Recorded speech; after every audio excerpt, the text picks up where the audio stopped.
बिस्मिल्लाहिर्रहमानिर्रहीम। अस्सलाम वालेकुम नाज़रीन, आप यूट्यूब चैनल देख रहे हैं। मैं इमरान खान हूँ। यहाँ बहुत अहम ख़बरें हैं मेरे पास। सबसे पहले तो ये कि सुहेल अफरीदी अपना दौरा मुकम्मल करके वापस चले गए खैबर पख्तूनख्वा। ये एक कामयाब दौरा था और कामयाब मैं इसको इसलिए कह रहा हूँ कि बड़े लंबे अरसे से पाकिस्तान तहरीक-ए-इंसाफ पंजाब के अंदर कोई एक्टिविटी नहीं कर पा रही थी। पहली मरतबा हमने हिलजुल देखी, पहली मरतबा हमने देखा, लेकिन इससे पहले देखें सनम जावेद कुछ रैलीज़ निकालती रही हैं, रावलपिंडी में एक्टिविटीज़ होती रही हैं, लेकिन ज़्यादातर चीज़ें हुई हैं 26 नवंबर से पहले 26 नवंबर के बाद बिल्कुल एक सूरत-ए-हाल बदल गई थी और गुज़िश्ता एक साल से एक अजीबो-गरीब पंजाब के अंदर जुल्म बर्बरियत का बाज़ार गर्म था। लोगों को निकलने नहीं दिया जा रहा था। लोग निकलते थे, कोशिश करते थे, आज़ादी रज़ाकार हैं वो भी निकलते रहे हैं, लेकिन इस बड़े पैमाने पर इस तरह खुलकर लोग सामने नहीं आए। पाकिस्तान के झंडे उठाकर, पाकिस्तान तहरीक-ए-इंसाफ के झंडे उठाकर, और सुहेल अफरीदी ने यह हौसला किया और उन्होंने एक बड़ा बोल्ड डिसीजन लिया और पंजाब के फस्तायत ज़दा जो माहौल है उसमें जमूत को तोड़ा उन्होंने। फिर वापसी पे अल्लामा इकबाल के मज़ार पे भी गए। बहुत सारी एक्टिविटीज़ हैं। इतनी जल्दी इतनी सारी एक्टिविटीज़ करना ये एक स्टूडेंट लीडर का ही काम हो सकता है जो फुल ऑफ एनर्जी हो, सुबह से लेकर शाम तक और रात तक वो एक्टिविटीज़ करे।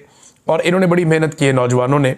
ये नौजवान शाबाश के मुस्तहिक हैं। पाकिस्तान में जब भी जमहूरियत की तारीख लिखी जाएगी तो ये ज़रूर लिखा जाएगा कि एक ऐसे डिक्टेटर के दौर में जिसने सारी सियासी जमातों पे कब्ज़ा कर लिया था, जिसने पूरे निज़ाम को जकड़ लिया था, उस वक्त एक नौजवानों का छोटा सा गिरोह खैबर पख्तूनख्वा से उठा और वो पंजाब पहुंचा और उसने पंजाब की आवाम को और लोगों को झंझोड़ा।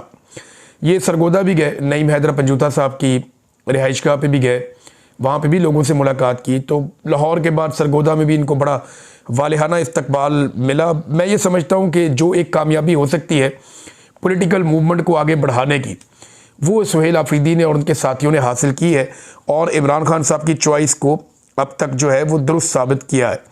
सरगोदा में ये जुनेद जहांगीर नामी नौजवान के घर में भी गए। ये जो जुनेद जहांगीर है या एक सैयद सलमान रज़ा साहब है, ये दो लोग यूएई में रहते थे, सोशल मीडिया एक्टिविस्ट हैं। इन दोनों को यूएई की हुकूमत ने कैद में डाल दिया, उनके इदारों ने कैद में डाल दिया। इनका अब तक कुछ पता नहीं है। तो उनके हवाले से एहतजाज करने के लिए गए, वहाँ जाके उनकी फैमिली से मिले। मेरे ख्याल में सुहेल अफरीदी साहब को यूएई की हुकूमत से भी रब्ता करना चाहिए, उनके सफ़ीर से मिलना चाहिए और उनसे दरख्वास्त करनी चाहिए कि जी अगर कोई जुर्म है तो आप उन्हें डिपोर्ट कर दें, पाकिस्तान भिजवा दें, या उनका इतनी लंबी सज़ा हो गई है उनको आज़ाद किया जाए। काफ़ी अरसा हो गया ये नौजवान कैद के अंदर है, तो उनके लिए कोशिश की जाए। और मेरा नहीं ख्याल कि वहाँ पे क्योंकि बादशाह है, अगर आप बात करेंगे तो कोई रास्ता निकल आएगा और नौजवानों को छोड़ा भी जा सकता है। पाकिस्तान में तो हालात आपके सामने है। नाज़रीन, सुहेल अफरीदी की जो एक्टिविटी है इसने बड़े बड़ों को फ्रस्ट्रेट कर दिया। बहुत सारे लोग जो है वो अब उनका दौरा मुकम्मल होने के बाद मंजर आम पर आए। जब तक वो दौरा कर रहे थे तब तक कोई निकल के बोला नहीं, किसी ने बात नहीं की।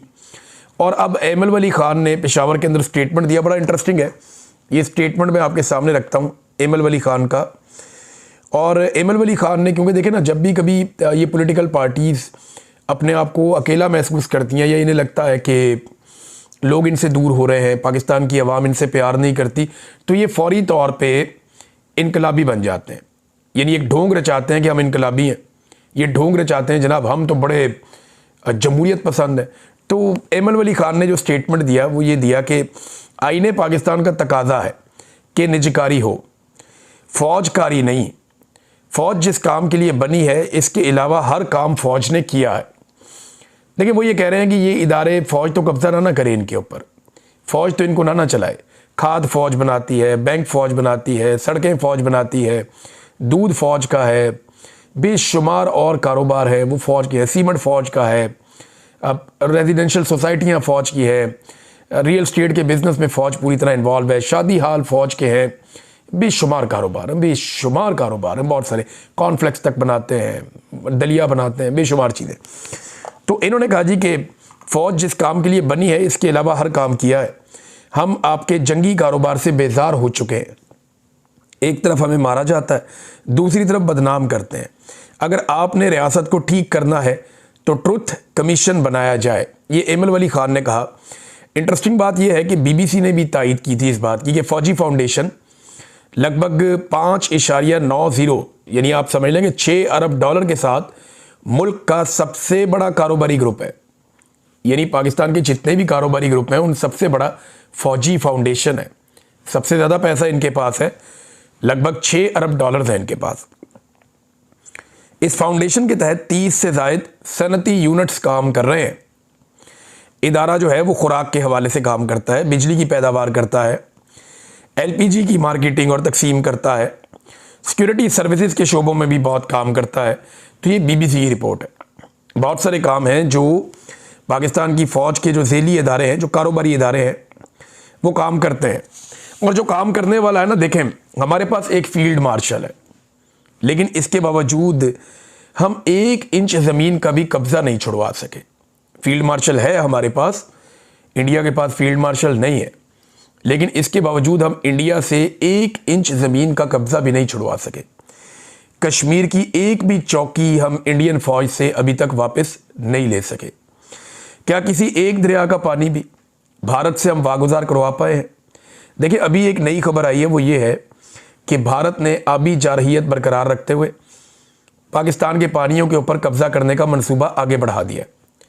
अब दरियाए चनाब के ऊपर भारत ने 260 मेगावाट का नया प्रोजेक्ट लगाने की मंजूरी दे दी है और पाकिस्तान की जानिब से कुछ नहीं किया गया।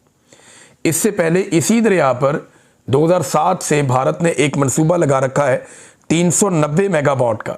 ये पाकिस्तान का पानी है ना, पाकिस्तान का हक है, तो भारत इसको रोक के यहाँ पे बिजली बनाता है और पाकिस्तान के पानी को रोकता है, जितना चाहता है रोकता है। सिंध ताश का मुआहदा उसने ख़त्म कर दिया है यकतरफा तौर पे। अभी जारहियत कर रहा है हमारे साथ, डाटा शेयरिंग नहीं कर रहा और नए से नए डैम्स और प्रोजेक्ट्स बिजली बनाने के वो लगा रहा है और हमारे दरियाओं के ऊपर लगा रहा है। इसके लिए फील्ड मार्शल के पास क्या कोई प्लान है? इन डैम से अपना पानी कैसे छुड़वाना है, इसके ऊपर कोई मंसूबा है? यानी हम लीबिया तो पहुंच जाते हैं, सूडान की लड़ाई के लिए वेपन हम दे सकते हैं, हम UAE पहुंच जाते हैं, दुनिया भर के फड्डों के अंदर हम पड़े जाते हैं, हम गजा अपनी फ़ौज भेजने को तैयार है, लेकिन इंडिया से अपना पानी कैसे वागुजार करवाना है, इसके लिए कोई मंसूबा हमें दिखाई नहीं देता। हमारे पास एक फील्ड मार्शल है, लेकिन हमने 1 इंच ज़मीन भी अभी तक वापस नहीं ली, जो कश्मीरियों की ज़मीन है। जबकि जो तैयारे हैं वो पाकिस्तान एयरफोर्स ने गिराए, पाकिस्तान एयरफोर्स ने तैयारे गिराए और बड़ी फ़ौज के सरबराह जो हैं वो फील्ड मार्शल बन गए। ये नाज़रीन, क्योंकि उनका कंट्रोल होता है ना पाकिस्तान के ऊपर, वो कुछ भी बन सकते हैं। तो अब इंडिया के पास फील्ड मार्शल भी नहीं है और पाकिस्तान के पास फील्ड मार्शल है, लेकिन इसके बावजूद पाकिस्तान की एक्सपोर्ट्स 36 से 38% तक गिर गई हैं। और भारत के पास फील्ड मार्शल नहीं है, लेकिन इसके बावजूद न्यूजीलैंड के साथ उनका एक फ्री